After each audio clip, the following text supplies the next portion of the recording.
whole fucking diseased, corrupt temple down on your head. It's gotta be biblical.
Hello, everyone, and welcome to Patriots Across the Pond with me, Elisa V, and Stu. And today we have a very special guest, Marianne T, and she is a survivor of incest, rape, and sex trafficking here on Long Island in New York. She wants to heighten awareness of familial abuse, which is quite prevalent, as we are all learning, and which can go on for decades. Welcome, Marianne. Thank you for coming on today. Very brave of you. Thank you for having me. Very humbled. Yeah. Now my journey began. You wanted the journey of my healing, or that? Well, if you wouldn't mind, we would really, if you're okay with it, to explain your story and kind of what happened, if that's okay, as much or as little as you want to share with us. Okay. Well, the incest in my family was quite bad. My father started it all, and he would strike when we were asleep. And I'm sure that all of us were abused by him. We're from a very big family, Irish Catholic. And I'm sure he's the one that made me DID, dissociative identity disorder is what I have. Prior to 1994, it was called multiple personality disorder, made popular by Sybil and such movies like that, books. So I'd have to say I had to be 1 year old when he started raping me, because I don't remember, but of course, the stories my mother told, she started college when I was 1, and she said, he would change your diaper and let you air out. And then, my psychologist told me, pedophiles get turned on looking at little kids. And so this is what was happening to me from very young, and I was set up, and then it got very unbearable. If that wasn't bad enough, 2 of my siblings became perpetrators. I'm not sure if they did it on their own. I think they were prompted by my witch aunt, my mother's sister. She was she would boast about how her religion was witchcraft, and that if she was asked by, I can't think of the word right now. If she was asked by jury duty, like what her religion was, she would say it's witchcraft. That was her official religion. So they're witches are very, very cruel to children, unspeakable things they do. She would just, inspire them to rape me in every way they could, and pass me on to neighborhood kids, cousins, whatever. So I was passed on to quite a few. I stopped counting when I got to 50, perpetrators over the 23 years that my aunt did this to me. She just she was just very cruel. I don't know, she hated me without reason, just because I was a kid born into the wrong family, I guess. But so I was the youngest girl, for many years, and I have a younger brother. It's over a decade younger than me, and I know that everything they did to me, they did to him as well.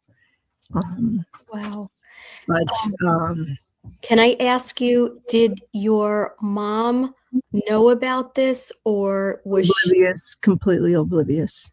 oblivious? You know, she still denies it. When I got hospitalized in '94, one of my sisters said, when they visited me, she goes, "What happened to her?"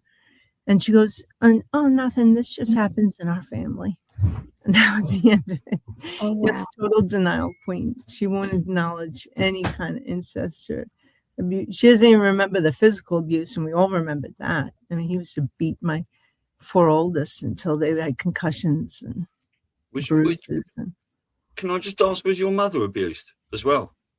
Yeah, she was. My sister one of my sisters remembers my mother getting abused as well, physically abused. I know my mother was an incest survivor, not by her father wasn't a perpetrator, but he invited both my aunts talked about it. So there were 3 sisters, and he let this neighbor man come and live with them for a while, and he used to go into the girls' room at night, and I don't know if he raped them or fondled them. He did something, and all 3 of those girls married perpetrators.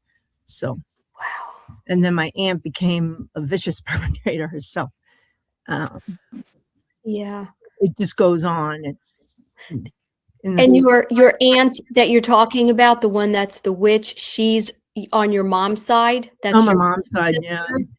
Okay, so we can't make too many assumptions, but we can maybe infer that her abuse kind of led her down that evil path to turn so evil because maybe being a victim Yeah. or something like that. She was very against the Catholic Church. You know, she was raised Catholic school, whole 9 yards, and she was very against the Catholic Church and anything to do with it. So she went an exact opposite trajectory into witchcraft, you know, which is basically thumbing your nose at God. And Sure. witches want to have power. That's what they want. They want to have their own power. That's why they're so against God. And they just do in their rituals and stuff. They just do everything that, like Moses said not to do. You know, don't do this. They basically do the opposite of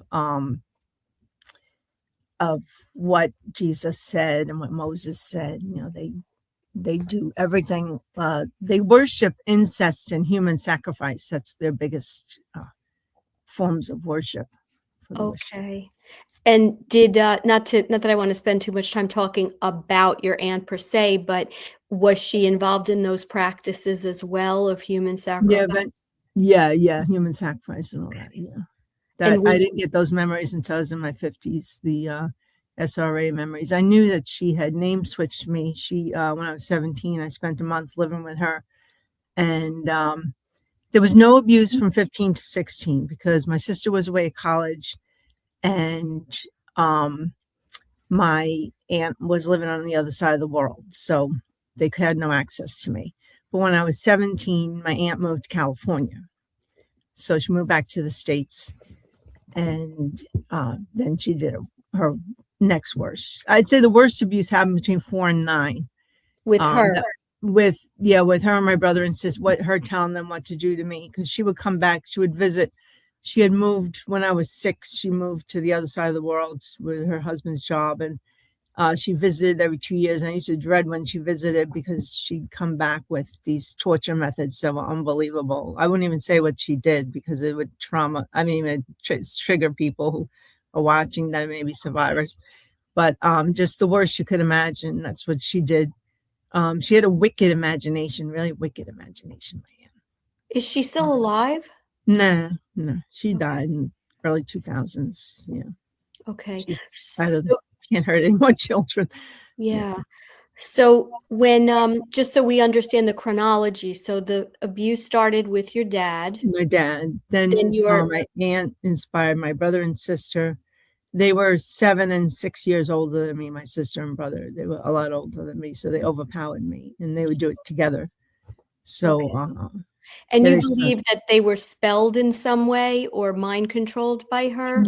I don't think they were they were just depraved. I think they were both sociopaths. I think my aunt and my sister and brother are all sociopaths because when they delighted in torturing me. My brother got caught at 9. My worst abuse was from 4 to 9. Then my brother and my cousin got caught because they did something I can't even explain. They made something came out of my body that was evidence of sexual torture, and it came out of my aunt Marianne's house. I was named after my mother's youngest sister, Marianne, and it came out at her house, and she just said, and my nickname was Mimi, and that's how they switched me. They would say Mimi, Mimi. But she said, Mimi, who did this to you? Who did this to you? And I said, I can't tell you. They'll kill me if I tell you. And she kept saying, who did this to you? Who did this to you? So finally I broke down and told her, and then they almost killed me for telling. My brother stabbed me that night, and I ended up in the ER. And then my cousin broke my collarbone that summer.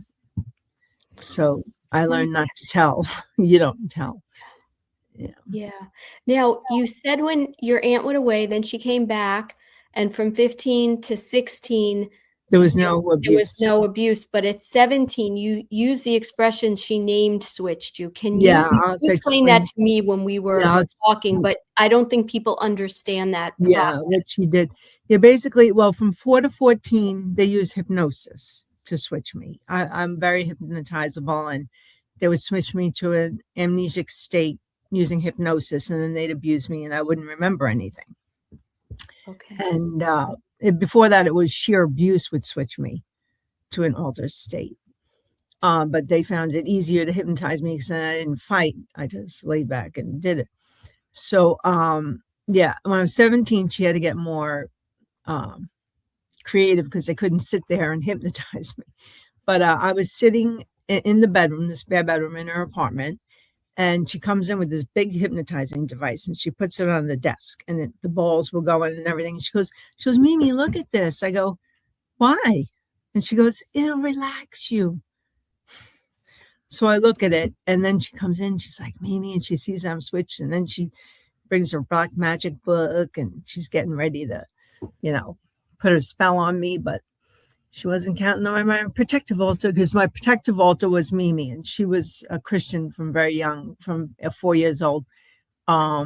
She had cried out to God at church and said, God, I can't take what these witches are doing to me. You got to help me. You got to help me. And then her eyes were open. She became born again. And then she had prophetic gifts and everything.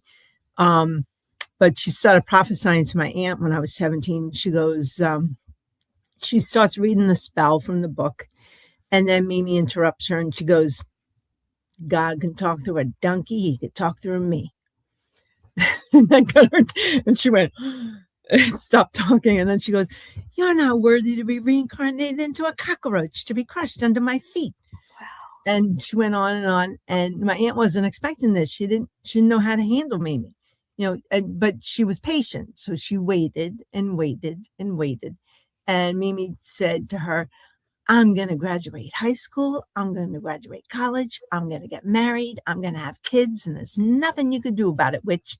And she just went on and on and on. And then the last thing she said to her, they got her segue into the submissive altar. The submissive altar is the one she wanted. So that's the one that would let her program her. So she goes, and the blood of Jesus is going to be her protection. And then she goes, protection. I got protection. I got scumbags. She does the name and all this birth control. And then my submissive altar came out and was like, oh, and then she read the curse, and she made it so every time she yelled, hey, Mimi, I would switch to, they didn't have to let me sit there and hypnotize me anymore. They just yell my name. And I could hear her say, hey, but when she said Mimi, I was gone. I was amnesic. And then when she said 1, 2, 3 and snapped her fingers, I would come back. I see. So just to backtrack. So as a little girl, you became dissociative because of the abuse. Father, yeah. Yeah. And how many altars that you know of did you have? You had I identified over 40. Because I had such a sophisticated system, because I had to go through all these years of abuse and all these different people. And I did have altars who protected me that would come out during different times when it got too hot and heavy. I had this one altar that would just, lay there like she's dead, like totally catatonic, when she couldn't take the abuse anymore. And that saved me from, gangbang in college, because that altar came out, and my ex-boyfriend was there with the room full of guys, and he panicked and he said, "Did someone kick her in the head? What happened?" Oh, they And he thought- said, "Get these guys out of here." Okay. Wow. So No, yeah, because wherever I lived, I wasn't safe because my sister, after 17, she could just do it on the phone. She'd on the phone, and then she passed me on to all my roommates. There was one roommate who didn't get sexual with me, and she was a Christian, and that's the only roommate.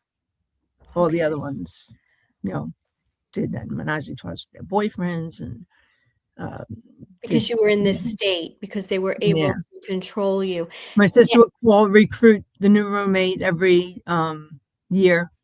Every year or semester, if I had a new roommate, she would call and recruit the new roommate. And one year, my junior year, I had a roommate who was a Christian, and she just went, and she said, "Marianne?" I was like, "Yeah, Vanessa." And she's like, like she hung up the phone and she didn't know what to say. And there were a handful of people who didn't do her bidding, but they just talked and walked away. They didn't tell me, "Don't answer your phone." They didn't tell me anything helpful. They didn't tell my therapist. I was always in therapy because I knew something was wrong with me, but I knew something big was wrong with me. I told her when I was 18, my first therapist at college, I said, "I don't know what's wrong with me, but something big is wrong with me." And meanwhile, I'm getting trafficked by my roommate and her boyfriend. My sister still abused me. My brother still abused me every time I go home for break on college. So, my brother, he abused me from 4 to 9. Then he took a break, and then 17, he resumed. And then he kept doing it until I was 23, till I graduated college. Well, And- that is heartbreaking that there was so many people there that would just get involved in it and not stand up and fight for you. Do you know what I mean? Like you say, only one person who was a Christian. Yeah.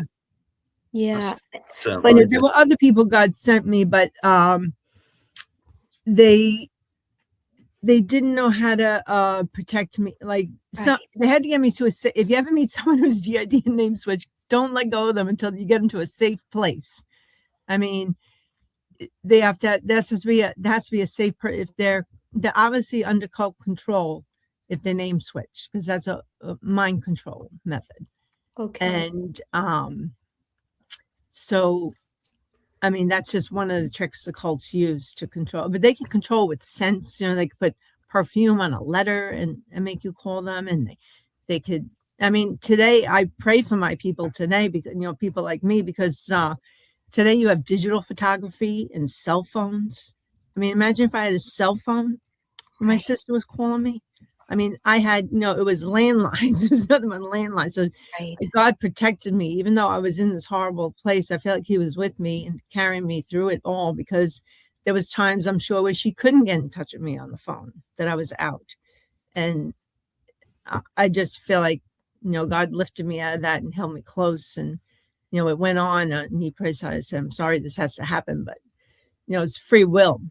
People have free will, do evil, do good. And just a lot of people chose evil because it was fun, or, it was, I mean, in college, I was just a college joke, Bless you.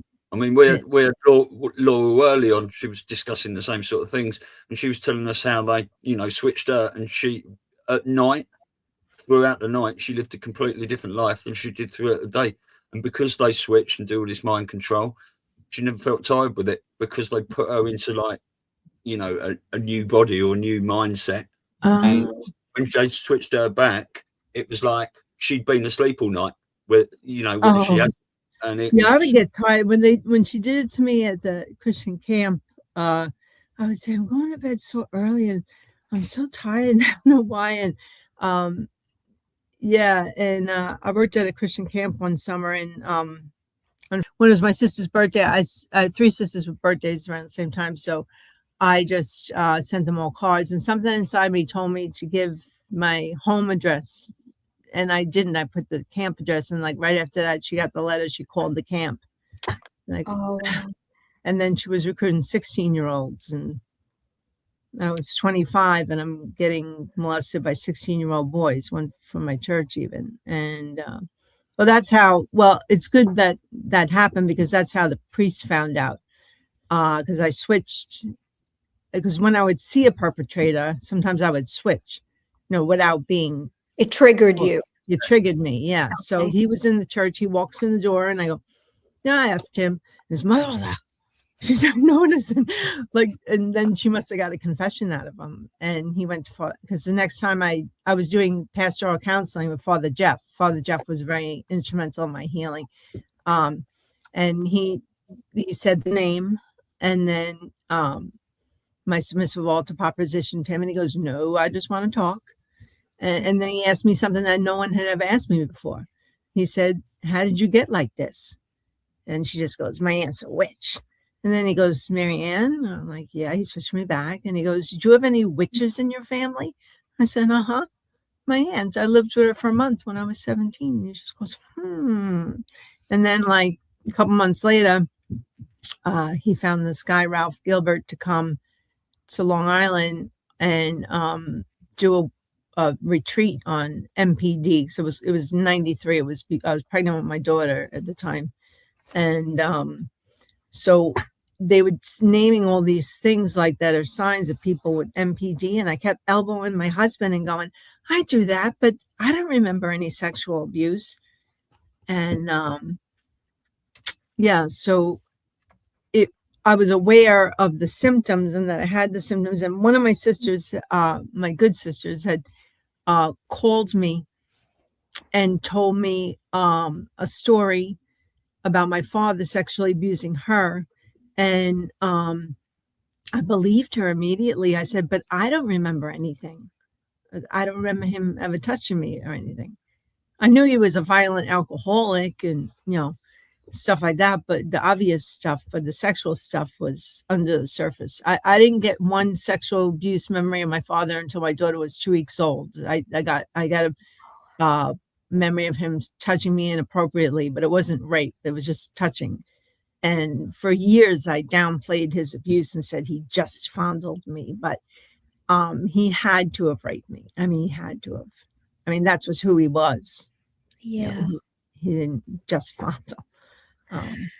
So I want to ask you, when Father Jeff was able to be that aware, and intuitive to understand something was much deeper going on, was there any, I want to say retribution, but for your sister, your brother, like your aunt, was there any punishment in any way?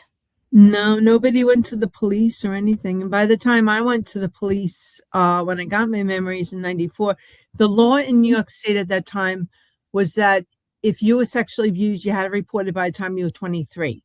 But I was 27. Really? Yeah, but I was 27 when I got my memories. Now they changed it. Now you have until you're 50. Why do they have an age limit on it at all? I'm curious. I know. There shouldn't be any age limit if you're dissociative. There shouldn't be any age limit because the memories come anytime they want. Right. Well, maybe there's an age limit on it because they're in on it. Yeah. This is really prevalent, isn't it? I think Laura Worley was saying as well, said about 35% of this abuse is in the home. You know what I mean? Through families and stuff. It's higher than that, I would guess, because I have a lot of friends who are DID and who ritually abuse SRA, satanic ritual abuse, and it is a lot more prevalent than we suspect, because they're born. I have a friend, Deb Damone, who was born into a family that handed her over to the cult. The witch was her aunt, and the mother was compliant with her. Mother was also DID. And so what happened, the father didn't know. She has a book, The Ominous Betrayal of a Child of Hope. She tells her whole story in there.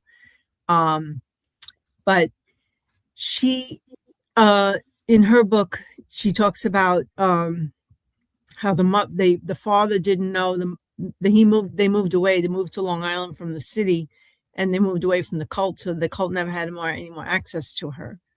And that's why they stopped at age 8. They abused her from 3.5 until 8. But they did such programming on her that her organs were actually shutting down when she got her memories, because that's one thing that happens. They will program you so strongly. Like self-destruct. Yeah, that you won't remember. You'll die before you remember, kind of thing. And they couldn't figure out why she was dying. I mean, all her organs were just shutting down. And then she just recovered, and she knew she had to get in. She went to Meyer. She knew she had to get into a hospital to deal with the DID. She did get a correct diagnosis, MPD, because it was back, long What's before my MPD stand for? multiple personality Multiple disorder. personality disorder. Yeah, Okay. that's what, like with Sybil, that's when it Yes. became popular. Now there's like idiots on TikTok always saying, "Oh, I'm DID. Oh, you'll never be lonely." And it's like the Yeah, biggest well, yes, you'll love it. I mean, people just don't understand. You have to have horrible things happen to you at a very young age to become DID. You don't just become DID when you're a teenager because you Right. don't want to be lonely. And right, you right. could have DID and be very lonely. It doesn't have course. to do with anything. So chronologically, so you went through this awful control until you said 23, until you were 23. 27. Well, the sexual abuse stopped about 2.5 months before my 27th birthday. That's when God used finally someone did more than talk and walk away, and that was my midwife. She started a new mothers group, and I would go to the hospital, bring the baby. And my sister quit her job when she had a baby 2 months before me, and then she was calling me constantly. It was so annoying, She Your was good like, sister or? my bad sister. Oh, she quit had her a job. child. Yeah, I had a child. She had a child 2 months before me, and she sexually abused him too because she was giving him enemas since he was 6 months old. 6 weeks old. Enemas. And in SIA, it says non-medical enemas are sexual abuse. So, Wow. yeah. So you didn't realize until you were so you had already gotten married, right? I got married. I had a baby. You had a baby. I'm still getting abused. And you're still, and where's your husband in all this? He just He doesn't. had to work. He had to go on business I'm trip. saying he didn't know about He this. didn't know. Yeah, Yeah. she kept it a big secret. My sister kept it a big secret from him because when I was dating him, she goes, "Oh, we're gonna tell Charlie," and then Mimi goes, "Oh no, you better not tell him. He really loves her," because she knew that he wasn't playing around with me and gonna use me. And Mimi knew right away that. When the first night I met him, we talked until 5 a.m. We were just like, we knew we were home, we knew, and we had met the one that, we were we were just sharing everything. Yeah. So did you meet anyone over these, your sort of younger years going up through college and all that was also going through the same sort of things? Going through the same sort of thing as I was? Yeah. No. If I did, I wasn't aware of it. Yeah. Because I was getting passed on. My sister was calling me, and I had one RA who told my sister to go to hell. On the phone, she was like, "Wow, cool, wow," and like she sent me to go into her room and tell her to get on the phone, and then she said my name, and I was like, "Oh, how did I get here?" And she goes, "Never mind," and then she got on the phone, and she said, "Go to hell," and then she hung up on her, and I said, "You said that to my sister?" And she goes, "Trust me, she's going there." Wow. And so, I did have people in place that were protecting me, and then I was safe at that dorm because when my roommate did a lesbian thing, my RA caught her and scolded her, and she never did it again. Okay. And then my ex-boyfriend walked into the door, and Mimi goes, "Yeah, I effed him, him and his 2 friends." And she was like, well, we'll call him Esau because he was more like Esau than Jacob. So she's like, "Esau?" And he's like, "Oh, just me, just me." She goes, "Don't do it again." And so he got a little slap on the hand. But always believe the victim. If the victim is telling you that he is banging her with his 2 friends, believe them. Don't just believe the perpetrator. He just said, "Oh, just me," and he got away with it. And then they had to punish me for saying that the next time we went there. Don't tell her. Wow. So your daughter's born, and you go until age 27. That they're still. What stopped what stopped everything? How did it Oh, stop? my midwife, my sister would call me. The last recruit she got was my mailman because she had me switched on the phone, and she goes, "Who's at the door? Answer the door. Give him the phone." And the next thing I know, my mailman is smiling and saying, "Marianne, here's your phone." I go, "How'd you get my phone?" He just didn't say anything and then just left. And then my baby, it was like very clear that she was crying for a while. And I was like, I just went to the door for a second. How is she crying? Oh, no, red and all this stuff. So time had elapsed. And now I was noticing this, but I couldn't put two and two together. And so the mailman did that for like 3 months. And then I would go to the new mothers group, and she'd say, "Mimi, at 10 o'clock in the morning, stand up and say, I'm giving the mailman blowjobs," or whatever. And so I'd switch and I'd do it. And then one week, Barbara said, "This has got to stop." And I said, "What has to stop?" And she goes, "Come with me." And so she took me into a back, one of the hospital rooms by myself. And she said, "Marianne, what protects you?" And I knew the right answer, but I was afraid to say it because I didn't think she was a Christian. She wouldn't understand. So I just said, "Jesus." And then she switched me. No, not right answer. So she switched me back, and she says, "What about Jesus?" And this goes back to what Mimi told my aunt when I was 17. And then I told her, "Well, the blood of Jesus." And then she switched me, and she goes, "Mimi, I've got buckets of the blood of Jesus." And she just metaphorically poured over my head. And my altar's yelling, "No, no." And that's protection as a Christian. I learned that early on. That's your protection. The shed blood of Christ is what protects you as a Christian. And once, when I learned that you could plead the blood of Jesus and put it over you to protect you, I started doing it, but I didn't know Mimi had to be. I said, "Oh, okay, I cover myself in blood juice," but I didn't say Mimi is covered in. So that's why there was a disparity. So when my midwife did that, then the mailman couldn't touch me again. And then when I got home, the mailman was waiting at my door. He was parked outside my mailbox. He was waiting for me.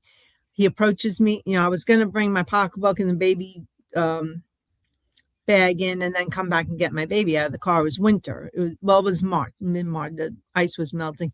So I get to the front door, and he comes up behind me and he goes, "Here's your mail, Marianne," or should I say Mimi. And I stamp my left foot. I switch and I go, "You're in on this too." And then he goes, "Oh," and he goes backwards down the steps, and he never says the name Mimi again. So that stopped him.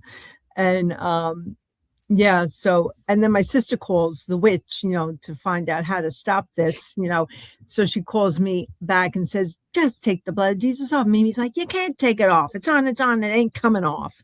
You can't take it off. So she hit a dead end there. And then she goes, "Well, you could still talk." Insidious. So she had me switch to the word alert. She said, quick, tell me what people say about the baby all the time. Quick, tell me. And so for a short time, I was switching to a word. Oh, wow. So the midwife had enough instinct or knowledge to know that there was something. She was New Age. She wasn't a Christian. When she did that, Mimi looks at her and she goes, "You're not one of those Christians." She goes, "I am now." Wow. So I don't know if she was serious or, I don't know.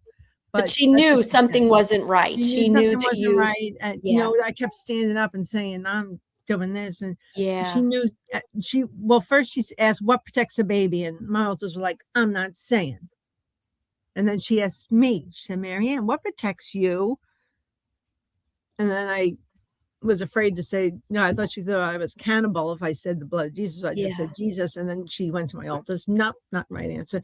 Then she said, "Marianne, what about Jesus?" And then I had to say it. And then that was the answer. That's what that was what set me free from the sexual assaults against my body. Because you have to be safe to remember. You can't remember when. And then what stopped the name switching of my sister switching me by words and stuff was that I got 2 flashbacks. I got a flashback of her holding me down so my brother could rape me.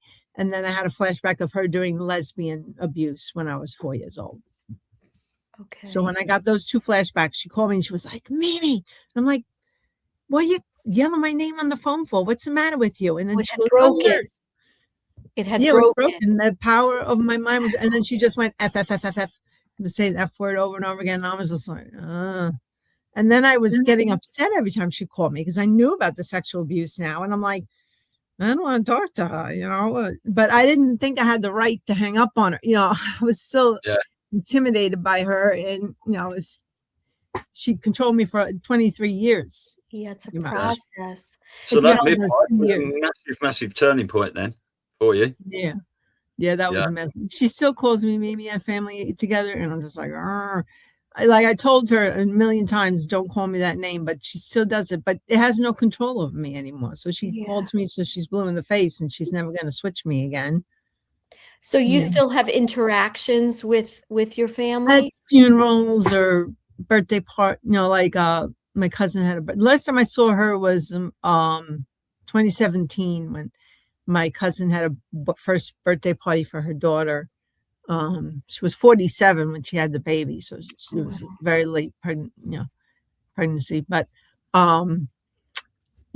she put me at her table, and I was like, oh.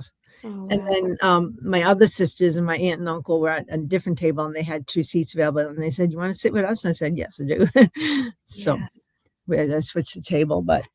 Last time I saw her, and she was like, I get there and she's like, "Oh, hi, Marianne," and then she's leaving. She goes, "Bye, Mimi," and then she leaves, and I'm like, "Oh, that so evil." Yeah, it's just she just wants to see if she could get a rise out of me. She's just trying to get me angry, and I just have to. I just have to forgive her, and forgiveness was a big key in my healing, I have to say. Can you talk about that a little bit? It took me 30 years to just start to forgive everybody. But I worked with a Christian therapist, and she could tell that I wasn't ready to forgive because I was still like, they don't deserve it. But what they did to me. But then, like, she started explaining to me, it's like, and God gave me a visual. It's like, this is my hook, and this is like one perpetrator, and it's too heavy. So I have to take that perpetrator and put them on God's hook, because they're not forgiven unless God forgives them. Forgiveness is for me. It's to set me free and to say, thank you for turning me into the kind of person that's strong and can help other people that have been through. Because there aren't many.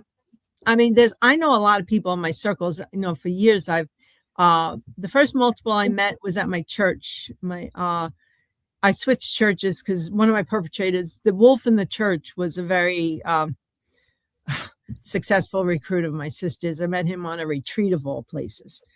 Wow. And he raped me and sex trafficked me in a strip club until I was 8 months pregnant. He's a real evil dude. Still walking around pretending he's a Christian, fooling people in churches and Christian coffee clubs, and very sad that people are so gullible. Jesus said the fruit of a tree, you tell a tree by its fruit. If it has bad fruit, it's a bad tree. If the fruit is good, it's a good tree. And so he always has bad fruit, but people keep saying, "Oh yeah, he's a Christian." So you've had quite a long healing process then since this. Yeah, it's been a long time. Yeah, I was on hold from age 27 until 39. I really couldn't find the right help. I knew about Ralph Gilbert, but he was in Pennsylvania, and I couldn't get there. I had a baby and everything, so I needed someone on Long Island, and I finally found someone. When I was under the thumb of a pill pusher for 12 years. Well, really 11 out of 12 years, because I got pregnant with my son, got off all the meds, was feeling much better. But then when he was like 4.5 months old, I started having trouble sleeping again because my system was getting, riled up. I knew I was a multiple, and I told them I am a multiple. And I told them for 12 years, I am not bipolar. I'm a multiple. But after like 7 years of them pushing pills down my throat, I said, well, I guess I'm both. I guess I'm DID and bipolar. And they said, well, how does that make you feel? And I said, well, I could still help people, whatever. So, but after 5 years of believing that, I was like desperately suicidal. I told my husband one night before I went to bed, I said, I don't see any possible end to my life other than suicide. I can't keep going from pill to pill to pill to pill, never feeling good. Because all she did was switch pills every 6 months. That's all this doctor did for 10 and a half years. I was under her thumb. And then finally, my husband was researching the final magic pill in her bag. And he came up with advertisement for the Women's Institute of Incorporation Therapy. And that's where I got my right help for the first time. It's called WIT, and it was in Hollywood, Florida, but it doesn't exist anymore. But Dr. Bill Tollefson was the founder, and he's still a life coach in Florida. So I looked him up, and he's still there. But he taught me so much. I mean, I still share on retreats methods he taught me for healing, from the mind control. He has you look in the mirror and tell yourself the truth. Because, one thing my aunt did when I wouldn't, she had me doing this thing. That she told me rabbis did it in their last training to become a rabbi, because she thought I would accept that because it's Jewish, and it's kosher. So I was doing it for a little while I lived with her in California. And then I did it a little while at home in New York. And then I stopped doing it. And my sister goes, you're not doing the banishing anymore? Hey, Kathleen told you to do that. Why aren't you doing that? I said, I don't feel like doing it anymore. So then she calls me back later, and she uses this mirror trick, and she gets me to yell into the mirror for like an hour and a half. You're ugly, you're stupid, and no one will ever love you. And I just felt awful about myself. I didn't know why. I was crying in the mirror. I was just looking in the mirror with these hateful thoughts about myself. And and I learned the exact opposite at WIT. He taught us to, identify your abuser's values. That's what the negative thoughts that run through your mind. He calls them your abuser's values. And you flip it into the truth, and you tell yourself that truth in the mirror, and that erases your abuser's values. So I still have to do that. I haven't been doing it lately, but I still have to get back into doing that, because it's a very powerful tool. Because the mirror was used against me. Yeah. So, I mean, obviously through this process, do you now help others, do you, with your experiences? I go to retreats and meeting SIAs, the Survivors of Incest Anonymous. I belong to that fellowship, and I meet people, and I belong to grace groups as well. A friend of mine who's DID and SRA, she runs a grace group. It's Grace Alliance. It's online. They're free books you download, and then every week we do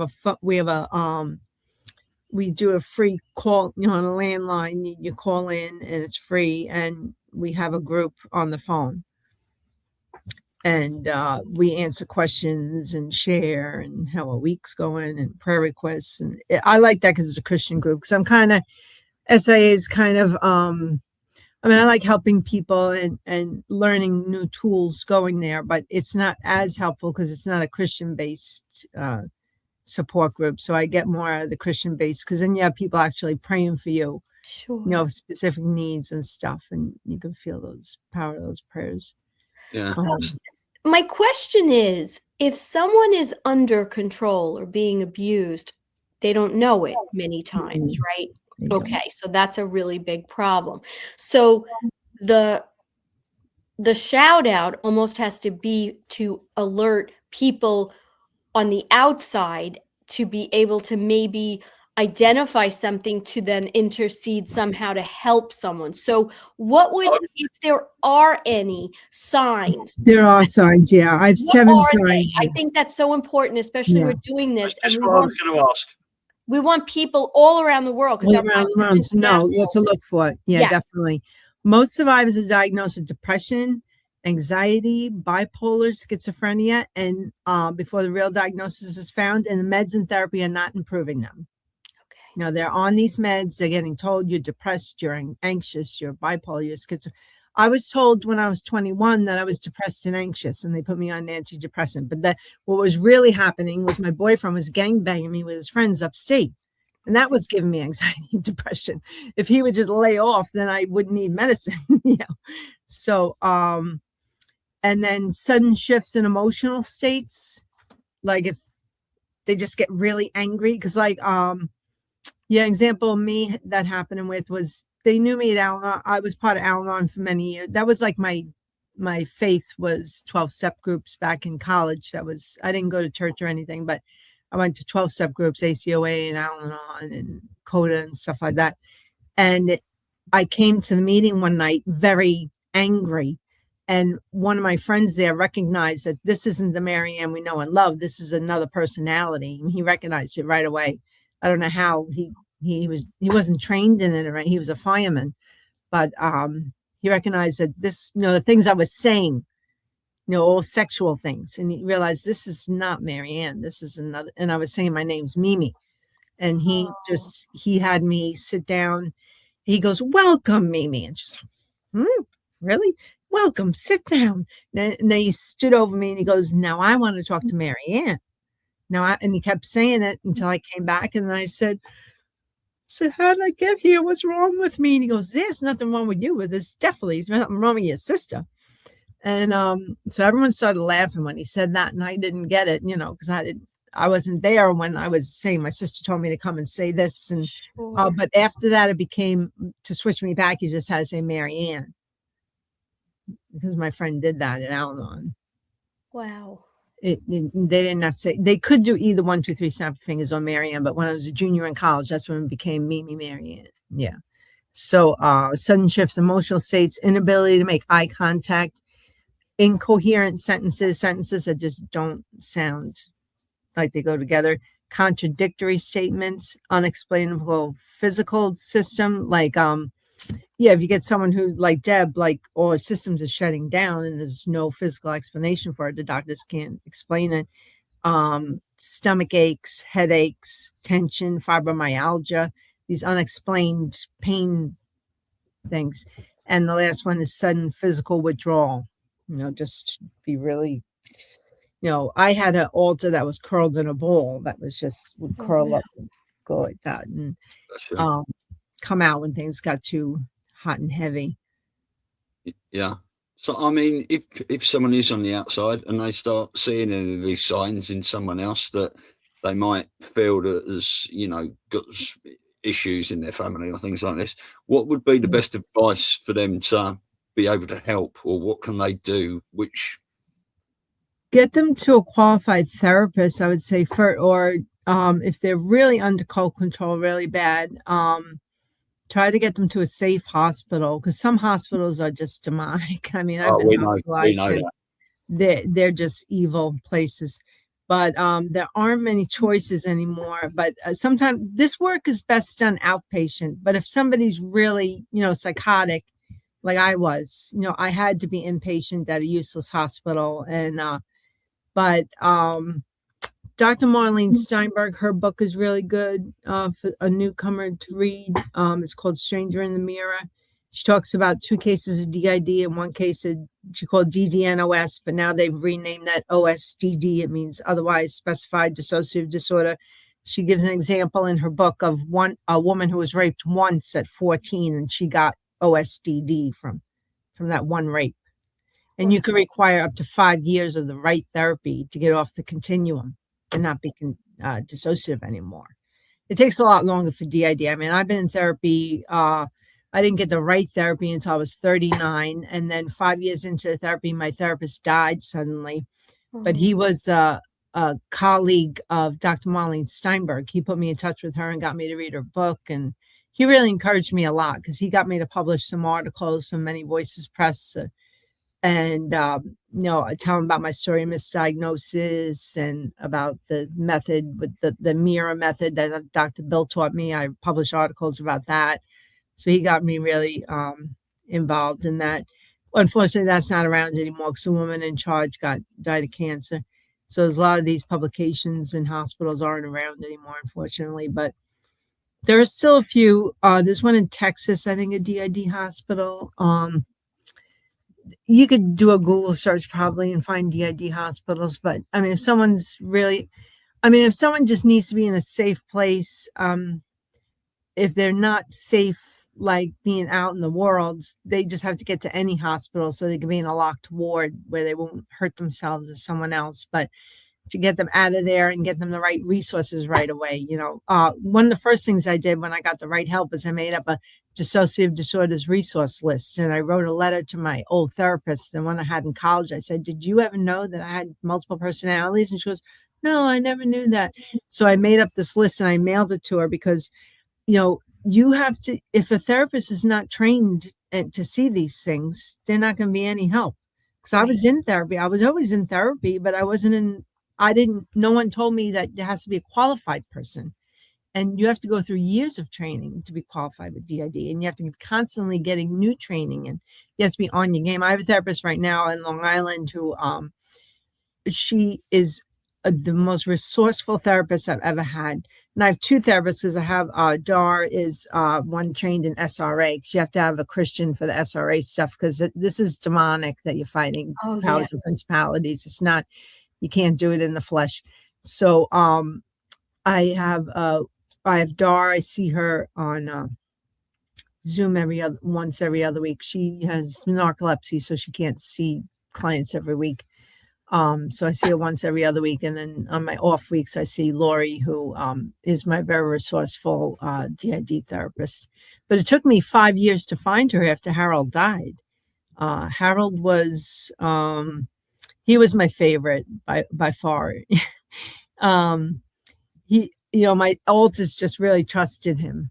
He was like a daddy, he just was very gentle and kind, and he just was a great guy.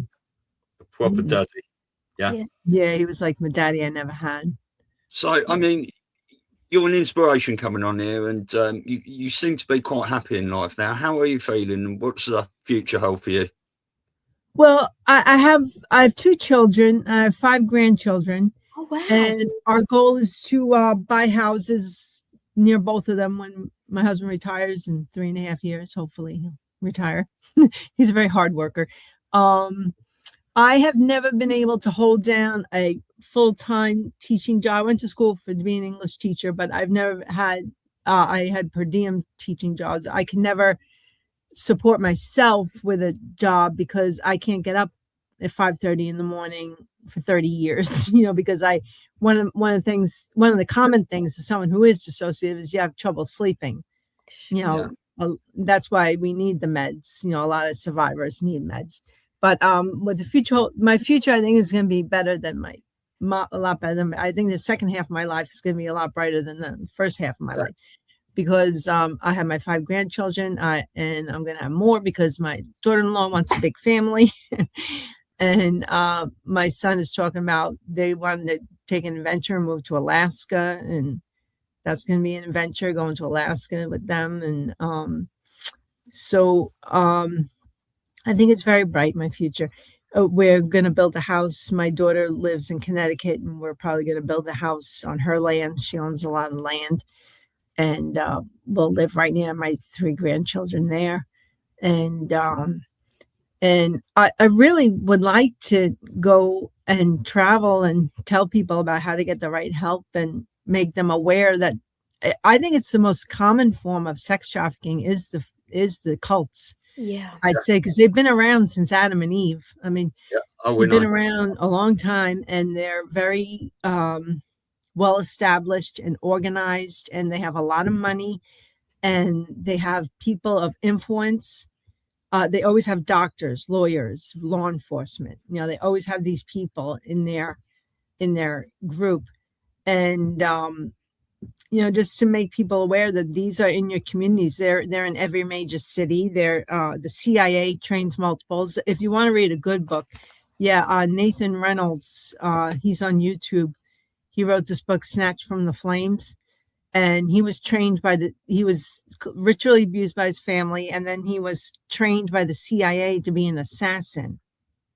And then when he got his memories, he was supposed to commit suicide, but the knife didn't go where it was supposed to. So his wife saved his life, and he saved his life, not stabbing himself in the right place. So he recovered, and he wrote a book about it. And I would love for you, if you could email me the 3 books. You emailed me one, but all 3 books, we'll put them in the description when we we publish this. Yeah, I have a whole list of books here that are Please. helpful. Yeah, we'll put them in there. I'll email them to you. And I have one kind of last question. You've been so brave and so articulate and just so amazing to come on. Are you interested in going on more podcasts so that your message can get out there? Because we would absolutely help you to some people with good audiences, and people, most importantly, that understand, they have an understanding enough to really want to help and share. Sure. Yeah, I would like to get the word out and share what I've learned. If I could help one person, get the right help, it would be worth it to me. I find that a lot of people, it's hard. It's hard for survivors to follow through a lot of the time. Like they need the hand holding. They need a good friend to come alongside and because you can get, if you're poor, which a lot of survivors are, especially people in these cults who have nobody, they have no family that they can count on because the family is abusing them. They come out of these hospitals and they're homeless and they've got nobody. I would love to, offer some hope. I know my therapist, Lori, told me about you could get your qualified therapy paid for if you file a police report and file with Office of Victim Services. And they have one in every state in the United States. So it's a long process. You have to fill out a police report in the state where your abuse took place. Mine took place in New York. Mostly in New York and California, so I would have to fill out too. But I have a husband who works and who supports me through this whole process, so I don't need Office of Victim Services. But if you are poor and on disability or Medicaid, you can get your out-of-network therapy paid for, and that would be a big help to inform people of that. Because Lori, she has such training. She can't afford to take Medicaid because they don't pay hardly anything, and she's constantly getting new trainings. And ISST-D.org has trained therapists, but none of them take insurance.